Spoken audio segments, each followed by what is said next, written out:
Day 22. The Knowability of God. In studying the doctrine of God, we need to ask two foundational questions. What is God like? And who is God?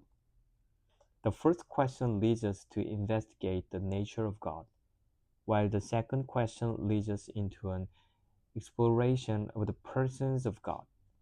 We can answer the question, what is God like, by looking at the attributes of God, while we answer the question, who is God, by understanding the doctrine of Trinity.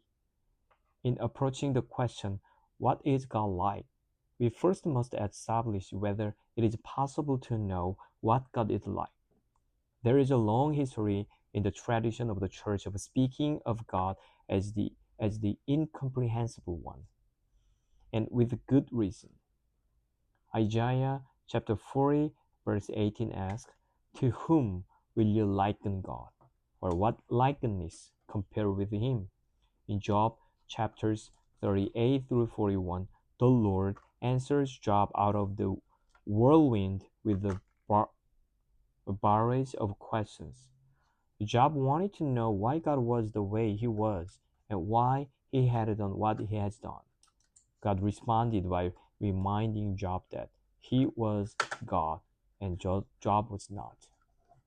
Although systematic theology deals with many careful definitions and distinctions about God and his ways, we must never forget that we cannot know God as God knows God. Luther referred to God as Deus abs contitus, the hidden God.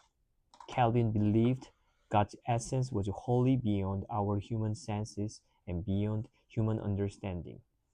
Especially on this side of heaven, we must confess that we see through a glass dimly. Our knowledge of God is never exhaustive and never perfect. We know only in part. Our God is incomprehensible. But incomprehensible is not the same as unknowable. The entire Bible is predicated upon the idea that the God beyond human comprehension can be known by his human creatures. While we cannot penetrate into the deep things of God, God can be known insofar as he makes himself known. The secret things belong to the Lord our God, but the things that are revealed belong to us and to our children forever. The whole Bible is about the God who makes himself known. This is eternal life, Jesus said, that they know you, the only true God, and Jesus Christ, whom you have sent. Affirming that God is both incomprehensible and knowable has practical ramifications for the Christian life.